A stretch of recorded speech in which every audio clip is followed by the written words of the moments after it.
మా సోదరుడు నరేందర్ రెడ్డి గారిని కలిసి నేను మా మహబూబ్ నగర్ జిల్లా పార్టీ అధ్యక్షులు మాజీ మంత్రి లక్ష్మారెడ్డి గారు, మరొక మాజీ మంత్రి పెద్దలు శ్రీనివాస్ గౌడ్ గారు, మాజీ హోంమంత్రి ఎమ్మెల్సీ మహమూద్ అలీ గారు, ఉప్పల్ ఎమ్మెల్యే లక్ష్మారెడ్డి గారు, మేడ్చల్ జిల్లా పార్టీ అధ్యక్షుడు ఎమ్మెల్సీ షంబీపూర్ రాజు గారు, టీఆర్ఎస్ అభ్యర్థి రాగిడి లక్ష్మారెడ్డి గారు అందరం కలిసి వారిని పరామర్శించడం జరిగింది. నేను పట్నం నరేందర్ రెడ్డి గారికి మనస్ఫూర్తిగా అభినందనలు తెలియజేస్తా ఉన్నాను. ఎందుకు అంటే ఆయనని కలిసినంతసేపు ఆయన మాకు చెప్పింది ఒకటే, మాట్లాడింది ఒకటే. అన్న, నా గురించి వదిలేయండి, నేను బాగానే ఉన్నాను, నేను బాగానే ఉంటాను, చెయ్యని తప్పుకు ఇవాళ 30 మంది అమాయక పేద రైతులను జైల్లో పెట్టినారు. వాళ్ళను విడిపించండి, వాళ్ళ కోసం పోరాటం చేయండి, మా కొడంగల్ రైతుల పక్షాన నిలబడండి, మా కొడంగల్ గిరిజనుల కోసం కొట్లాడండి, మా కొడంగల్లోని దళిత బలహీన వర్గాల రైతుల భూములు గుంజుకుంటున్నారు, అక్కరలేని ఫార్మా విలేజ్ను రుద్దుతున్నారు అని చెప్పి ఆయన బాధపడతా ఉన్నాడు.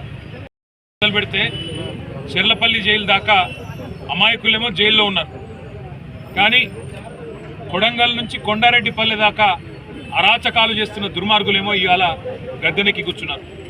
మీరు చూస్తూ ఉన్నారు. కొడంగల్లోనేమో పేద రైతుల భూములు గుంజుకునే ప్రయత్నం ఒకవైపు, ఇష్టం వచ్చినట్టు భూములు ఇవ్వమంటే అర్ధరాత్రి ఇండ్ల మీద పడి ఆడవాళ్ళు చిన్నపిల్లలను చూడకుండా అరాచకాలు చేస్తున్నది కాంగ్రెస్ ప్రభుత్వం, రేవంత్ రెడ్డి నాయకత్వంలో. మరొకటి నిన్ననే చూసినాం, కొండారెడ్డిపల్లి రేవంత్ రెడ్డి సొంత ఊరు. ఒక మాజీ సర్పంచ్ పెద్ద ఆయన సాయిరెడ్డి, 85 ఏళ్ళు, ఇదే రేవంత్ రెడ్డి కోసం మన ఎలక్షన్లో కూడా తిరిగిండు, ఓట్లు వేయించిండు. అట్లాంటి పెద్ద ఆయన మీద కూడా ఇవాళ పగబట్టి ఆయన ఇంటికి అడ్డంగా గోడ కట్టి తవ్వలేకుండా చేస్తే ఆ క్షోభ, ఆ అవమానం సొంత ఊరిలో సర్పంచ్గా పనిచేసిన ఊరిలో ఇంతటి అవమానం అని చెప్పి ఆ క్షోభతో నిన్న ఆత్మహత్య చేసుకున్న పరిస్థితి. ఇవాళటి కూడా కల్వకుర్తిలో ఆయన భౌతిక కాయం. కానీ ఆత్మహత్యలు చేసుకునే విధంగా వారి మీదకి ఒత్తిడి తెచ్చి సొంత గ్రామంలో చేస్తున్న అరాచకం, ఇవన్నీ కూడా పాపం పండే రోజు దగ్గరలోనే ఉన్నది. నీకంటే పెద్ద పెద్ద నియంత్రణలు కూడా కొట్టుకుపోయినారు. కానీ నిజంగా కూడా ఇవాళ పట్నం నరేందర్ రెడ్డిని కలిసిన తర్వాత చాలా గొప్పగా అనిపించింది మా అందరికీ. లక్ష్మారెడ్డి గారు, నేను, శ్రీనివాస్ గౌడ్ గారు, మహమూద్ అలీ గారు, లక్ష్మారెడ్డి గారు, మేమందరం మాట్లాడుకుంటూ వస్తూ ఉన్నాం. అదే నరేందర్ ఎంత ధైర్యంగా ఉన్నాడు, నా కోసం కాదన్నా మా రైతుల కోసం కొట్లాడాడని చెప్పినాడు. మా మహబూబాబాద్లో మీరు ఏదో సంఘీభావంగా ధర్నా పెట్టినారంటే బాగా చేయండి అని చెప్పి విజ్ఞప్తి చేసినాడు. రాష్ట్రంలోని గిరిజనులందరికీ తెలిసేటట్టు మా గిరిజనుల పంచాయతీ, మా పేదవాళ్ళ పంచాయతీ, రాష్ట్రంలో ఏ ఒక్కరికి అన్యాయం జరగకుండా చూడండి అని చెప్పి మాకు ధైర్యాన్ని ఇచ్చి, మాకు ఉత్సాహాన్ని ఇచ్చి, నాకేం కాదు మీరు ధైర్యంగా ఉండండి అని చెప్పి మాకు కొత్త ధైర్యం చెప్పినాడు.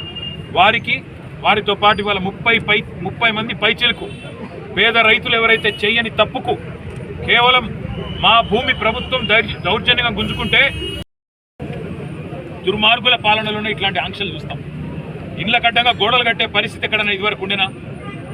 మేము లేదా ప్రభుత్వంలో 10 ఏళ్ళు ఎన్నడన్నా ఇట్లాంటి వార్తలు విన్నారా? సొంత ఊరైతే, సొంత కాన్స్టిట్యున్సీ అయితే నీ సామ్రాజ్యమా? నువ్వేమైనా రారాజువా? నువ్వేమైనా చక్రవర్తివా? లేక 1000 ఏళ్ళు బతకనికి వచ్చినవా? సొంత ఊరైతే, సొంత నియోజకవర్గం అయితే నేను ఆడింది ఆట, పాడింది పాట అంటే నువ్వు నియంత కాదు, నువ్వు చక్రవర్తివి కాదు రేవంత్ రెడ్డి. నీలాంటి వాళ్ళు చాలామంది కొట్టుకుపోయినారు, నువ్వు కూడా కొట్టుకపోతావు. ఒకటి మాత్రం పక్కా, ఇవాళ కొడంగల్ నుంచి కొండారెడ్డిపల్లి దాకా కాంగ్రెస్ ప్రభుత్వం చేస్తున్న అరాచకాలు, శిశుపాలుడి తప్పులు ఎట్లయితే ప్రజలు ఆనాడు లెక్కబెట్టినారో ఇప్పుడు రేవంత్ రెడ్డి పాపాలు కూడా అట్లే లెక్కబెడతా ఉన్నారు. భూ కుంభకోణాలు, ఫార్మా విలేజ్ల పేరిట చేస్తున్న దౌర్జన్యాలు, పేద గిరిజన రైతుల మీద, వారి కుటుంబాల మీద అర్ధరాత్రి బందిపోట్లను పట్టుకునేటప్పుడు పోయినట్టు 100 మంది పోలీసులు పోయి దాడి చేయడం, ఇలా జైళ్లలో మగ్గుతున్న ఆ కుటుంబాలకు మేము ఒకటే చెప్తా ఉన్నాం, మీరు భయపడాల్సిన అవసరం లేదు. మీ వెనుక కేసీఆర్ ఉన్నాడు, తప్పకుండా న్యాయం ధర్మం గెలుస్తుంది. న్యాయస్థానంలో కొట్లాడదాం. మిమ్మల్ని రేవంత్ రెడ్డి 4 రోజులు జైల్లో పెడతాడేమో కానీ తప్పకుండా భవిష్యత్తులో మళ్ళీ రేవంత్ రెడ్డికి రాజకీయ భవిష్యత్తు లేకుండా చేసే గుణపాఠం చెప్పవలసిన బాధ్యత మన మీద ఉన్నదనే మాట కూడా రాష్ట్రంలోని పేద గిరిజన బలహీన వర్గాల రైతాంగానికి విజ్ఞప్తి చేస్తూ మీ అందరికి కూడా పాత్రికేయ మిత్రులకు కూడా ధన్యవాదాలు. ఈ పేదల పోరాటాన్ని ప్రజలకు తెలియజేసే విధంగా చెబుతున్నందుకు, చూపెడుతున్నందుకు మీడియా కూడా మా అందరి తరఫున కూడా ధన్యవాదాలు తెలియజేస్తాం. థాంక్యూ.